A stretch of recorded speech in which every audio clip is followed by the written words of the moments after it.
வணக்கம். நான் ஜோசியர் ஹரதாஸ் பாரதி பேசுகிறேன். வேலூர் மாவட்டம் சத்துவாச்சேரியில் ஜோசியராக இருக்கேன்.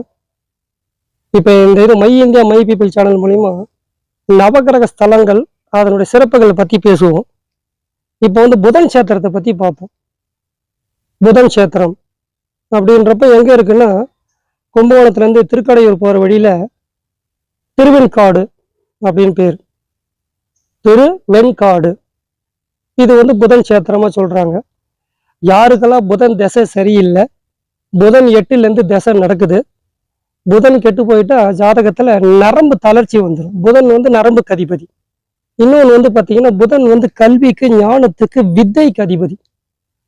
ஒரு வித்தையை கத்துக்கணும், நல்லா சிறப்படையணும்னா அதுக்கு புதன் நல்லா இருக்கும்.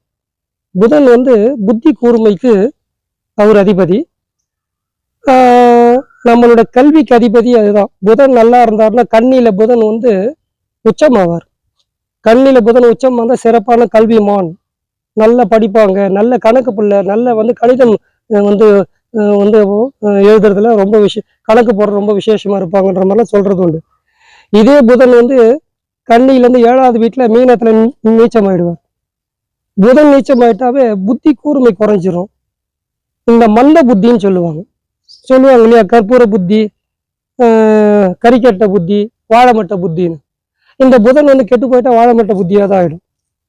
அதே மாதிரி புதன் 8லேருந்து தசையோ புத்தியோ நடத்தினார்னா 8ஆம் இடம்ன்றது 6ஆம் இடம்ன்றது நோயை கொடுக்கக்கூடிய இடமாயிடும். அப்போ புதன் நரம்பு தளர்ச்சி, நரம்பு சம்பந்தமான பிரச்சனைகளை கொடுக்கறதுக்கு இவர் ஒரு காரகத்துவமாக அமைஞ்சிருவார். ஒரு மனிதனுக்கு புதன் ரொம்ப முக்கியம்ன்றது என்னன்னா, அறிவு கூர்மைக்கு, உடல் ஆரோக்கியத்துல நரம்பு நல்லா இருந்தால் தான் நாம ஆரோக்கியமா நாம வாழ முடியும். முடக்கவாதம்னு சொல்லுவாங்க தமிழ்ல. அதுக்கு கை காலெல்லாம் முடங்கி போயிடும். அப்போ அந்த புதன் கெட்டு போயிட்டாருன்னா ஜாதகத்துல தசையா புக்தியா வர்றப்ப இந்த மாதிரி பாதிப்பும் கொடுத்துரும். அப்ப இவங்கெல்லாம் எங்க போய் வழிபாடு பண்ணலாம்னா புதன் சேத்திரம், அதுதான் திருவெண்காடு. அங்க சுவாமி பேரே ஸ்வேத வனேஸ்வரர், ஸ்வேத வனேஸ்வரர், சுகவனேஸ்வரர். அங்க போனாலே சுகம் கிடைச்சிருமோ. அது அந்த சுகம்ன்ற வார்த்தை சொல்றப்ப நமக்கு ஒரு சுகம் வருது. அது சமஸ்கிருதத்துல ஸ்வேத வனேஸ்வரர்னு பேரு. தமிழ்ல வெண்காடார், திருவெண்காடார், அதே மாதிரி சுகவனேஸ்வரர், இந்த மாதிரி சில பேர்கள் அங்க சுவாமி இருக்காரு. அம்பாள் பார்த்தீங்கன்னா பிரம்ம வித்யாம்பிகை. அந்த அம்பாளுக்கு ஒரு தனி ஒரு வரலாறு இருக்கு. இந்த 51 சக்தி பீடங்கள்ல இதுவும் ஒண்ணு. இந்த சக்தி பீடங்கள்லாம் வரும், அதுல இதுவும் ஒண்ணு. இப்ப இந்த கோவில் எப்படி உருவாச்சு அப்படின்றப்ப ஒரு விசேஷம் என்னன்னா, இந்த அதான் மருதாசூரன் ஒரு சூரன், மருத்துவசூரன், மருதாசூரன் அப்படின்ற வார்த்தையில அவர் கூப்பிடுறாங்க. அந்த அசுரன் பாத்தீங்கன்னா தேவர்கள் எல்லாம் ரொம்ப துன்பப்படுத்துறான்.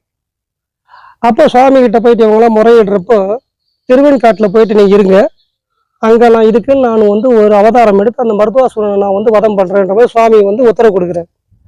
அப்போ இவங்கெல்லாம் தேவர்கள், தேவலோக ரிஷிகள், தேவகணங்கள் எல்லாம் இந்த இடத்துக்கு வராங்க.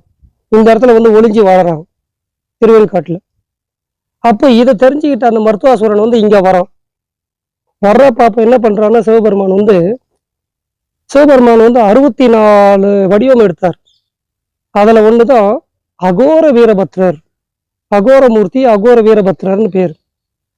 அந்த அகோர வீரபத்ரர் எங்கேயுமே கிடையாது, இங்கே மட்டும்தான் அவர் அவதாரம் எடுத்தார். அதனால அங்கே சுவாமி அகோர வீரபத்ரர் ஒரு தனி சன்னதி இருக்கு. இப்போ போய் பார்த்தா கூட பார்க்கலாம். முதல்ல போய் நந்தி போயிட்டு அதை எதிர்த்து அந்த மருத்துவாசுரனை எதிர்த்து சண்டை போடுறப்போ நந்தியை அங்கங்கே வெட்டுக்காயம் ஏற்படுத்துகிறோம். அங்கே நீங்கள் போய் நந்தி பார்த்தீங்கன்னா வெட்டுக்காயத்தோட நந்தி இருக்கிற மாதிரி அங்கே இருக்குது. நான் போய் பார்த்துட்டு தான் வந்தேன். அங்கேயும் கொஞ்சம் ஏதோ வெட்டா இருக்கிற மாதிரி நந்தியுடைய உடம்புலேயே அப்படி இருக்கு, அந்த கல் சிலையிலே.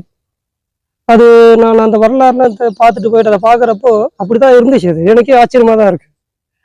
அந்த நந்திக்கு வெட்டுக்காயம் ஏற்பட்டதும் சிவனுக்கு கோபம் வந்துடுது. அப்போதான் அவர் இந்த அகோர வீரபத்ரர் அப்படின்ற ஒரு அவதாரம் எடுக்கிறார்.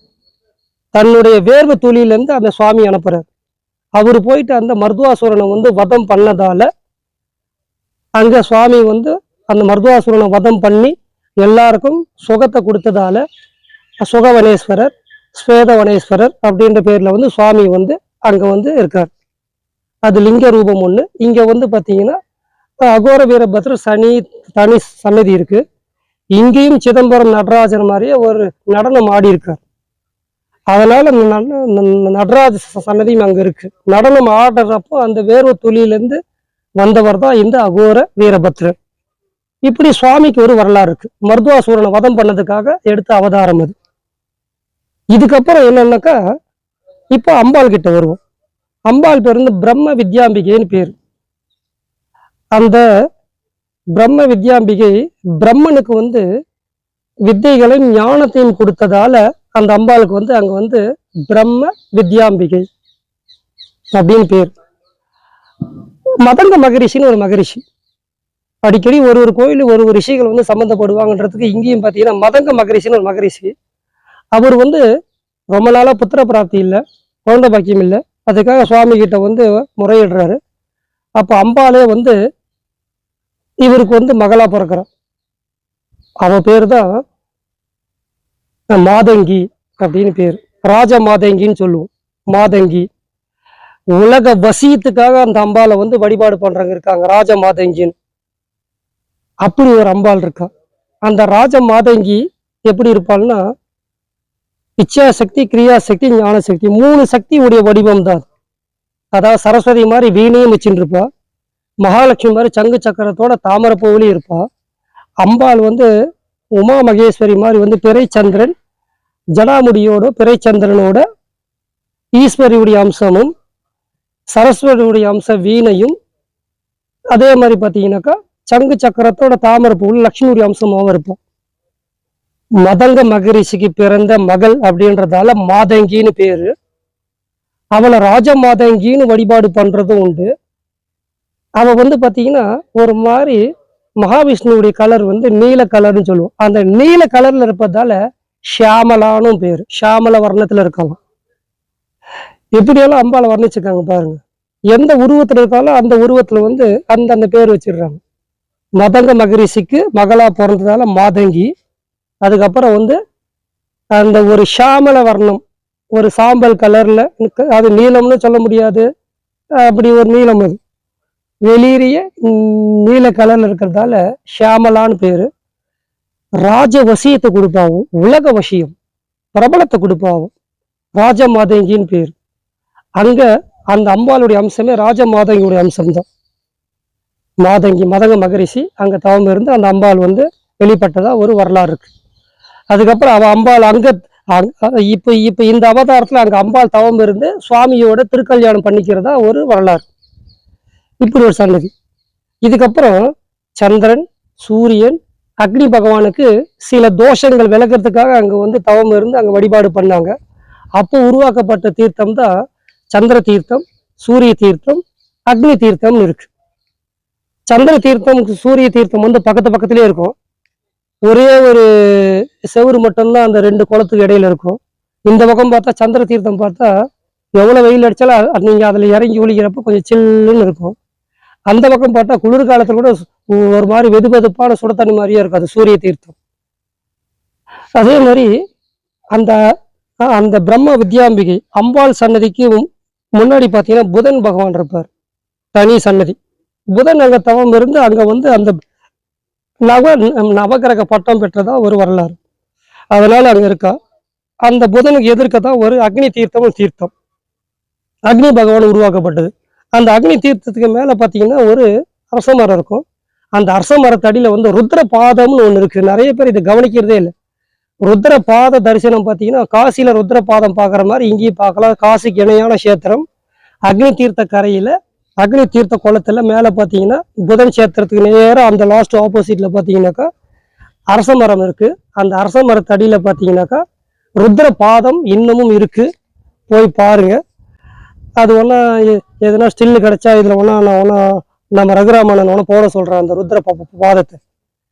அப்போ இந்த இடத்துல வந்து நோய் தீரணும், இந்த மாதிரி நரம்பு தளர்ச்சி இருக்கிறவங்க, உடல் உபாதையில ரொம்ப வந்து வேதனைப்படுறவங்க, சரும நோய், இந்த மாதிரி ஸ்கின் ப்ராப்ளம்லாம் வரும், அந்த ஸ்கின் ப்ராப்ளம்லாம் தீரணும், தோல் சம்பந்தமான வியாதிகள் தீரணும், அலர்ஜி கோளாறுலாம் தீரணும்னா இந்த இடத்துக்கு போயிட்டு அந்த சந்திர தீர்த்தம், சூரிய தீர்த்தம், அக்னி தீர்த்தம் 3 தீர்த்தத்திலே குளிச்சுட்டு ஸ்வேதவனேஸ்வரர் அந்த சிவனை வழிபாடு பண்ணி, அகோர வீரபத்திர வழிபாடு பண்ணிட்டு, அம்பாள் வழிபாடு பண்ணிட்டு, புதனை வழிபாடு பண்றப்ப நமக்கு வந்து இந்த மாதிரி சில உடல் உபாதைகளை தீரும். இந்த மாதிரி கல்வியில முன்னேற்றம் அடையணும், இந்த மாதிரி ஜோதிட துறையில முன்னேற்றம் அடையணும், ஒரு துறையில நாம தனித்துவமா தெரியணும். இப்ப மருத்துவ துறைன்னா ஒரு துறையில ஒரு தனித்துவமா பிரபலமாகணும்னா இங்க புதன் உதவி பண்ணுவாரு. அதே மாதிரி பாத்தீங்கன்னாக்கா இந்த இசை பாடல் பாடுறவங்க, இந்த இசையமைப்பாளர்கள் இவங்கெல்லாம் போயிட்டு அந்த புதனுடைய அனுகிரகம் தேவைன்றவங்களும் அங்க போய் வழிபாடு பண்ணலாம். சுகவனேஸ்வரர், ஸ்வேதவனேஸ்வரர் வழிபாடு பண்றப்ப நம்ம சுகமான வாழ்வு கொடுப்பாரு. நிரந்தரமான வந்து செல்வத்தை கொடுக்குறது அம்பாள் இருக்கா. இப்படி அற்புதமான ஸ்தலம். ருத்ர பாதம் அங்க இருக்கு முக்கியமா. இப்ப நம்ம 3 சன்னதியை நம்ம வழிபாடு பண்றோம். ஒண்ணு லிங்க வடிவில் ஸ்வேதவனேஸ்வரர், அப்புறம் அகோர வீரபத்ரர், அப்புறம் ருத்ர பாதம். இது 3த்தையும் வழிபாடு பண்ணுங்க. அதே மாதிரி அம்பாள் வந்து ராஜ மாதங்கியா இருக்கா. அங்க போனா உலக வசியம் கிடைக்கும். நீங்க செய்யற துறையில நீங்க வந்து தனித்துவமா தெரிவிங்க. அதுக்கு உண்டான வேலையை அந்த பிரம்ம வித்யாம்பிகை, அம்பாள் பேர வித்தை, எல்லா வித்தையும் கொடுத்துருவா அவங்களுக்கு. படிப்பா இருக்கட்டும், அதுக்கப்புறம் வந்து இசைத்துறையா இருக்கட்டும், மருத்துவத்துறையா இருக்கட்டும், எந்த துறையை நீங்க பரிணமிக்கணுமோ அந்த துறைக்கு உண்டான ஞானத்தை கொடுத்துருவோம். ஞானாம்பிகை, பிரம்ம வித்யாம்பிகை. அதுக்கு அந்த அம்பாள் சன்னதிக்கு முன்னாடியே பார்த்தீங்கன்னா புதன் பகவான் இருக்காரு. அவரும் கல்வியை சிறப்படையதான் கொடுக்குறாரு. பிரபலத்துவம் அடையணும், கல்வியில் மேன்மை அடையணும்ன்றவங்க அத்தனை பேரும் இங்க வந்து வழிபாடு போய் பண்ணலாம். அதனால திருவெண்காடு இந்த மருத்துவாசூரனை வதம் பண்றதுக்காக அகோர வீரபத்திரர் என்ற ஒரு அவதாரம் எடுத்தது சிவன். மதங்க மகரிஷிக்காக அம்பாள் வந்து மாதங்கின்ற பேர்ல அங்க அவதாரம் பண்ணி அங்க தவம் இருந்து சிவனம் திருமணம் பண்ணிக்கிட்ட இடம் அது. அப்போ திருமண வைபவமும் நடக்குது இங்க. அப்போ வந்து பாத்தீங்கன்னா திருமணம் ஆகாதவங்க, தடையா இருக்கிறவங்க கூட இங்க போயிட்டு வழிபாடு பண்ணணும். ஏன்னா அம்பாலே மாதங்கியா வந்து தவம் இருந்து ஸ்வேதவனேஸ்வரர் வந்து திருமணம் பண்ணிக்கிட்ட ஒரு இடம் அது. ஒரு இடத்துல ஒரு அம்பாள் வந்து அவதாரம் எடுக்கிறப்ப திருப்பி சுவாமி வந்து தவம் இருந்து திருமணம் பண்ணிக்கிறோம். அதெல்லாம் இதுவும் திருமணத்துக்கு உண்டான சேத்திரம் தான். இதுவும் நிறைய பேர் புதன் சேத்திரம் மட்டும்தான் கேள்விப்பட்டிருப்பீங்க. திருமண தடையை விளக்கக்கூடிய சேத்திரமாகவும் இது நாம எடுத்துக்கலாம். அதே மாதிரி துன்பங்கள் தீரணும். இந்த அகோர வீரபத்திர வழிபாடு பண்றப்ப இனம் புரியாத துன்பங்கள், செய்வினை கோளாறுகள், அப்புறம் இந்த பில்லி சூனியம்னு சில பேர்லாம் மூடப்பழக்கத்தில் ஆழ்ந்துடுறாங்க. நம்ம யாரும் செஞ்சு வச்சுட்டாங்கலாம் சொல்லிட்டே புலம்பிக்கிட்டே இருப்பாங்க. அந்த மாதிரி சில துஷ்ட தேவதைகளுடைய துர்சக்திகளுடைய ஆட்டம் குறையணும்னா அங்க அகோர வீரபத்திரரை போயிட்டு வழிபாடு பண்ணுங்க. நைட்டு 12 மணிக்கு வழிபாடு பண்ற ஒரு சன்னதி அங்க இருக்கு, அந்த அகோர வீரபத்திரர். அதில் கூட போயிட்டு கலந்துக்கலாம். இது வந்து வழிபாடு பண்ணிக்கிட்டு வரலாம். அப்போ வித்தைக்கு அம்பாள் இருக்கா. திருமண தடைக்கு அங்கே திருமணம் நடந்த கஷேத்திரம் அது. நம்ம இனம் புரியாத பிரச்சனை தீரணும்னா அங்கே போய் வழிபாடு பண்ணலாம். அதனால புதன் கஷேத்திரம் திருவெண்காடு போயிட்டு வழிபாடு பண்ணுங்க.